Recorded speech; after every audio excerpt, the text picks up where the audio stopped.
근데 사실 이런 우려들은 자소서에서 확인하기보다는 면접에서 확인합니다. 안녕하세요. 잡코리아TV 준하영입니다. 취준할 때도 그렇게 고생했는데 중고신입이 되려고 하는 분들 입장에서도 고민이 많으실 것입니다.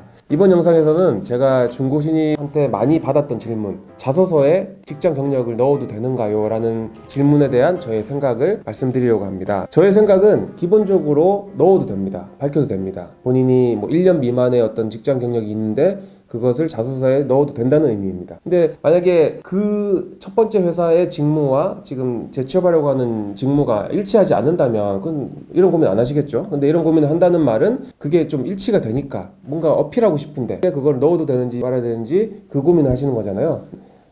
회사가 나를 안 좋게 볼까 봐 고민하는 거잖아요.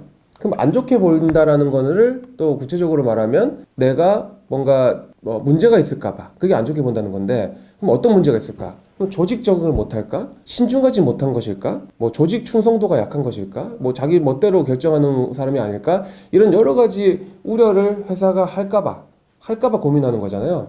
근데 사실 이런 우려들은 자소서에서 확인하기보다는 면접에서 확인합니다. 그렇기 때문에 자소서에는 내가 이런 경력이 있고 그래서 내가 더 잘할 수 있다를 충분히 어필하시면 되고, 그리고 방금 말씀드린 그런 우려들은 면접에서 나올 확률이 굉장히 높기 때문에 그 질문들에 대한 대답을 잘 준비하시면 됩니다. 제가 몇 가지 예를 들어 드릴 텐데, 어떤 분은 졸업을 하고 데이터 분석 직무로 게임 회사의 자회사로 입사를 했어요. 근데 이게 7개월 만에 그 게임 프로젝트가 좀 무산이 되면서 권고사직 비슷하게 해가지고 7개월 만에 나온 거예요. 근데 이분은 사실 자기가 뭔가 이상해서 나온 게 아니라 회사 사정으로 지금 퇴사가 된 거잖아요. 그렇기 때문에 자기가 이 회사 7개월 동안 데이터 분석 관련 어떤 업무를 했는지 잘 어필을 해도 되고, 그리고 면접에 가서도 자기가 왜 퇴사하게 되었는지에 대해서 되게 당당하게까지는 아니지만 면접관들이 납득할 수 있게 잘 얘기를 할 수 있을 것입니다.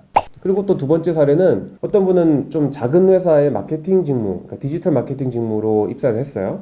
근데 일을 하다 보니까 더 큰 회사에서 조금 더 연봉을 많이 받고 싶어서 1년 안에 퇴사를 하게 됐습니다. 이런 경우에도 자소서 쓸 때 이 작은 회사에서 했던 마케팅 경험들을 충분히 녹여도 되죠. 그리고 면접에서는 네가 왜 금방 퇴사를 했냐라는 질문에 대해서 본인이 좀 어느 정도 솔직하게 말을 해도 됩니다. 작은 회사에서 일을 해서 이러이러한 점들은 되게 좋았지만 이런 점에서는 한계를 느꼈고 좀 더 큰 조직에서 일을 하고 싶어서 다시 도전하게 됐습니다. 이렇게 얘기하면 누가 납득을 못 하겠어요. 작은 회사에서 장점도 인정하고 하지만 자기가 더 큰 회사에서 일하고 싶다는데 그건 아니야 이렇게 하진 않겠죠. 납득이 되면은 되는 겁니다. 그리고 세 번째 사례는 이분은 대기업에서 설비 엔지니어로 일을 하다가 1년이 채 안 된 상황에서 공기업의 설비 엔지니어로 지원을 하는 케이스였습니다.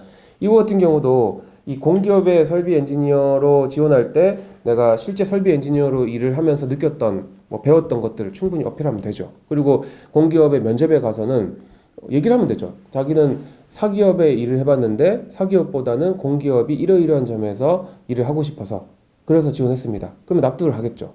그렇기 때문에 또 충분히 어필을 할 수 있는 겁니다. 자소서에. 그래서 기본적으로는 1년 미만의 경력도 자소서에 어필을 해도 됩니다. 물론 그게 아닌 경우도 있지만 기본적으로는 그게 되고요.